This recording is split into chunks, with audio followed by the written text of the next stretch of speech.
Vos premières impressions lorsque vous avez appris la mort du pape? J'étais très surprise parce qu'il allait mieux. Et donc, on n'imagine jamais la mort d'un pape. C'est quelqu'un qui semble éternel, un peu comme... voilà. Et donc, c'est une grande tristesse. Parce que c'est quand même le chef d'une église. Et de le voir partir, c'est difficile. Mais bon, on en aura un autre. Comme on dit vulgairement, un pape est mort, un autre est appelé à régner. Mais on a tous prié ensemble dans Notre-Dame tout à l'heure pour lui.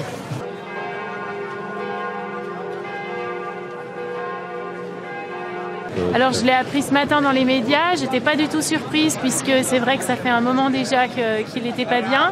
Par contre c'est vrai que c'est une tristesse quand même de se dire que c'était une personne qui était ouverte, qui avait une vision pour l'Église, une vision de plus de diversité, une vision pour les femmes aussi.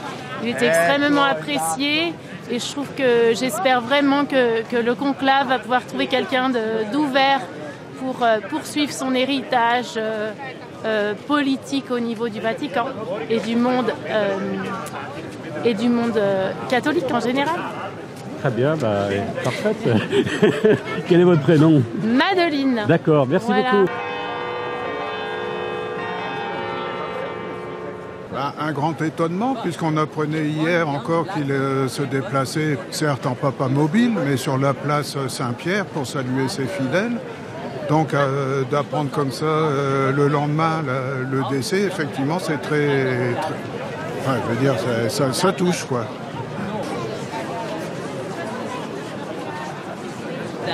J'aimerais le pape, pour moi, doit être quelqu'un d'ouvert, non seulement au niveau de ses fidèles, mais aussi sur toutes les autres religions. Et puis, je pense, quelqu'un d'un peu plus jeune quand même, parce que, bon, je veux dire, avec l'âge, tous les déplacements qu'il avait à faire l'ont beaucoup fatigué, quoi. Donc, un peu plus jeune, si possible.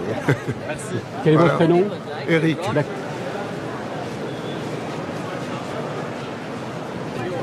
Comment vous espérez que soit le prochain pape?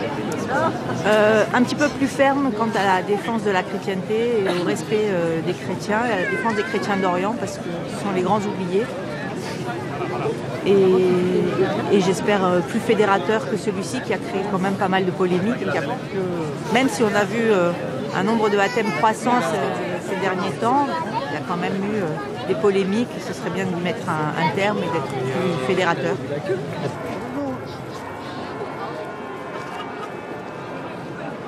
Bon, en apprenant la mort du pape François, nous sommes dit qu'il a fêté sa Pâque.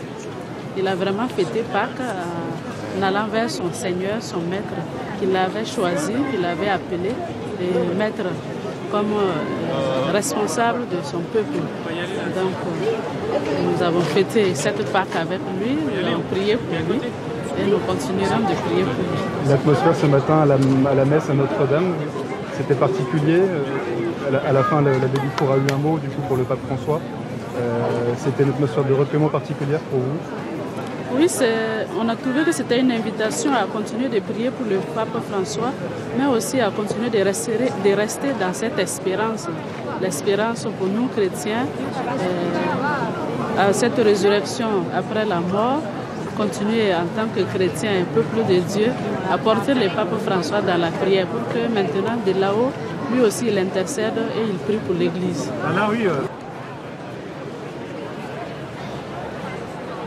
Bon, nos impressions, déjà, en tant que chrétien, au lendemain de Pâques, nous nous sommes dit qu'il a fêté sa Pâques avec le Seigneur. Donc, c'est un sentiment de tristesse, en même temps de joie, de savoir qu'il est avec le Seigneur, il est ressuscité. Voilà.